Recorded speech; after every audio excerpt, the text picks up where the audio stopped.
तो गाइस इस वीडियो में हम फिर लेके आए हैं चौड़ा टायर। देख सकते हो जो ओरिजिनल टायर लगा हुआ है, ये टायर है 275/18। ये 275/18 ओरिजिनल साइज होता है। और ये टायर डालने वाला हूँ 110/90/18 रल्को का सबसे ट्रेडिंग में टायर, बढ़िया टायर लगेगा।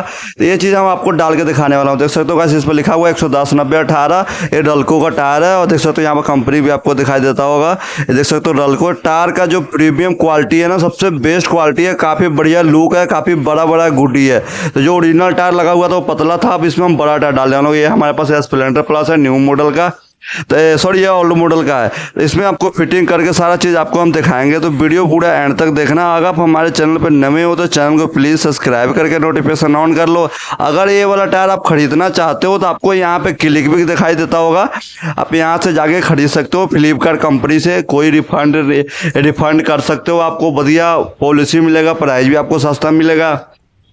इसके अलावा गाइस बता दूं कि हमारे चैनल पे एक गिवअवे चल रहा है। जो बंदा को चैनल को सब्सक्राइब करेगा और फेसबुक पे जाकर सर्च मारेगा टायर ऑल द बेस्ट और वहाँ पे फॉलो करेगा और इंस्टाग्राम पे भी फॉलो करेगा, उसको ये वाला टायर हम फ्री देने वाला हूँ। या स्प्लेंडर का टायर आपके पास हो या आपके पास एक्टिवा या आपके पास कार हो, तो एक टायर हम फ्री देने वाला हूँ, 100% श्योर है। प्लीज़ एक बार चैनल को सब्सक्राइब करके नोटिफिकेशन ऑन कर लो और जा शेयर करो अपने व्हाट्सअप ग्रुप में, तो इस तरह का वीडियो देखने के लिए। तो प्लीज़ वीडियो पूरा एंड तक देखना। वीडियो 10 से 12 मिनट का होगा, वीडियो बहुत मज़ेदार होगा।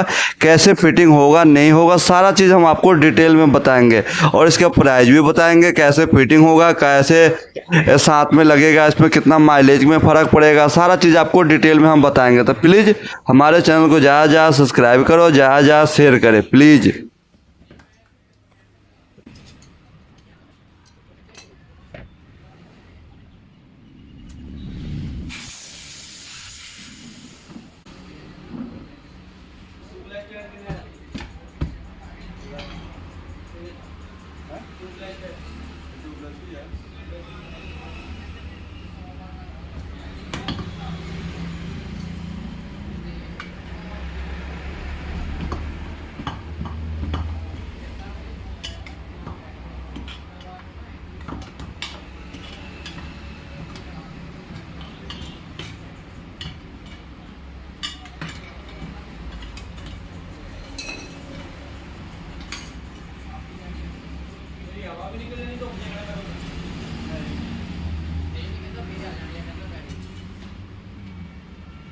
काफ़ी जो है चक्कर बना कोई चली मैंने आज ऑफिस लिए इधर आया टायर के सारे जी करवानी है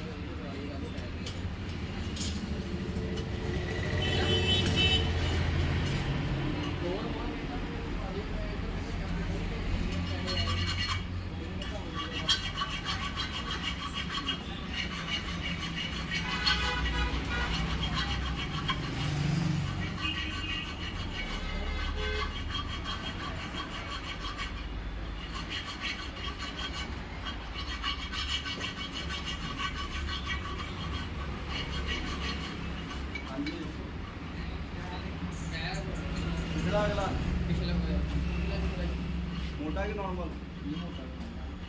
ये वही गुटी पा वही गुटी भी दिखा दे, दूसरी भी दिखा दे। हाँ देखो जरा बाहर लगे सारे गुटी है।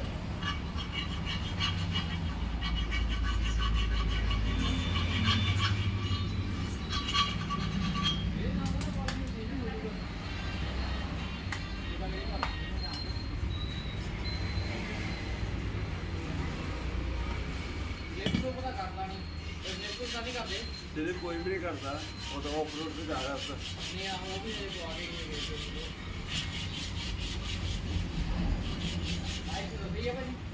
हाँ इसी बात है।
वाला